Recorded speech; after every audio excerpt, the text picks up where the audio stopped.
দর্শক, বাংলাদেশ নিয়ে একের পর এক মিথ্যা তথ্য ছড়িয়ে এবার কঠিনভাবে ধরা খেয়েছেন ভারতের সেই হকা সাংবাদিক ময়ূখ রঞ্জন ঘোষ। এবার তার বাড়ির সামনে কৃষকরা আন্দোলন করছে, পচা পেঁয়াজ তার বাড়িতে নিক্ষেপ করছে।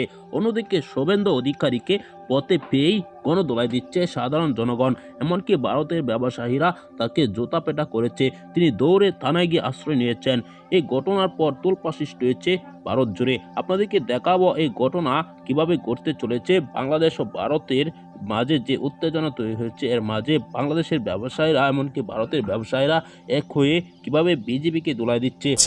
সব মিলে আসলে কি ঘটছে? দর্শক, আপনারা জানেন বাংলাদেশ ও ভারতের মধ্যে যদি দ্বন্দ্ব যদি কিছুটা লেগে থাকে, সেটি লেগেছে শুধুমাত্র বিজেপি নেতাদের কারণে। বিজেপি নেতা শুভেন্দু অধিকারী একের পর এক বাংলাদেশ নিয়ে মিথ্যা তথ্য দিয়ে তিনি বিক্ষোভ করে, এমনকি বাংলাদেশের হাই কমিশন তারা ঘেরাও করে ভাঙচুর করে। এভাবে কিন্তু বাংলাদেশ ও ভারতের মধ্যে একটি দূরত্ব তৈরি হয়েছে। এমনকি তিনি সরাসরি বাংলাদেশে পেঁয়াজ আমদানি বন্ধ করে দিয়েছিল, কিন্তু বাংলাদেশ তো তাদের কাছ থেকে টাকা দিয়ে কিনে আনে।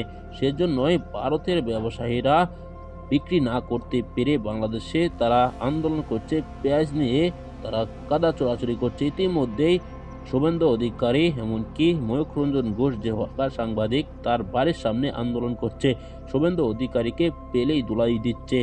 আমরা বাংলাদেশের জনগণ এবার ভারতের সকল পণ্য বয়কট করতে শুরু করে দিয়েছে। এমনকি পাকিস্তান থেকে সকল কিছু আমদানি শুরু করে দিয়েছে। এতে কঠিন বিপদে পড়ে গিয়েছে ভারত।